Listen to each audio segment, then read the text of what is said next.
I believe the world is full of abundance, a field of diamonds in your every backyard. You just have to mind your share. In this episode, I'm going to show you how to find and bring all the deposits that you want in your market without having to pay up.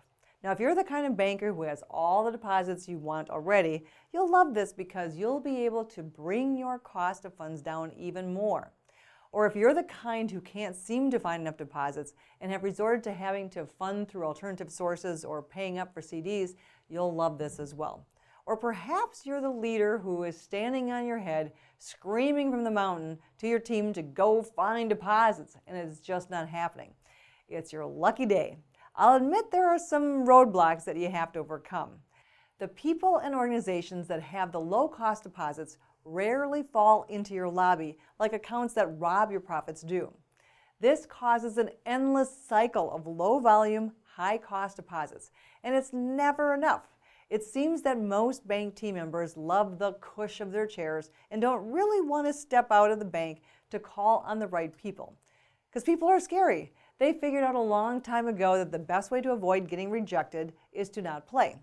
Or maybe if they are calling on folks, usually their approach is a scattered or a down the street approach. It's like fishing for tuna in the local pond. You can work pretty hard at it, but it's just not going to work well. Every bank has some of these same darn problems, but you can overcome counterproductive attitudes and ineffective approaches. With these 4 steps, you can inspire change within weeks in your team and arm them with the knowledge that they need to close big deals consistently. Step 1. Unlike so many sales training programs that just teach people to just get out there, you need to first know exactly where to start, a clear diagnosis of the next best customers by getting clear on their psychographics and firmographics.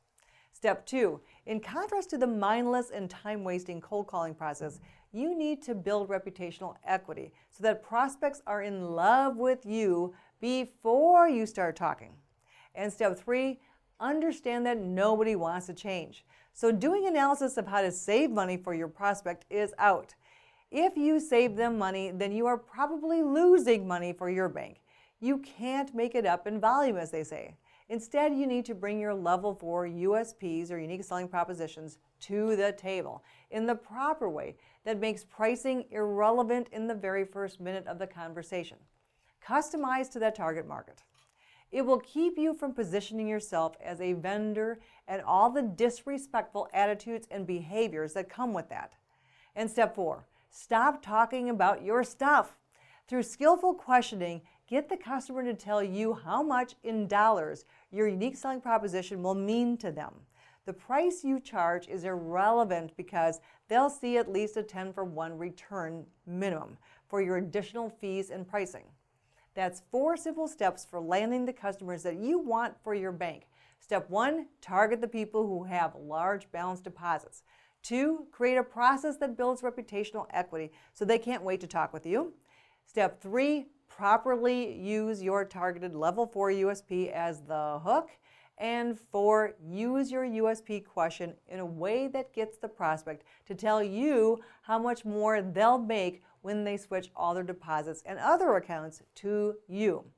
When you take yourself out of the vendor role and take on expert status that delivers far more value than the extra amount that you charge, you not only win all the business, but you also position yourself as the trusted resource that you are and get paid what you're worth. Be sure to check out the next session. We'll be discussing how to use psychographic and firmographics to find your next best deposit customers, the ones who are delighted to pay you more for your services.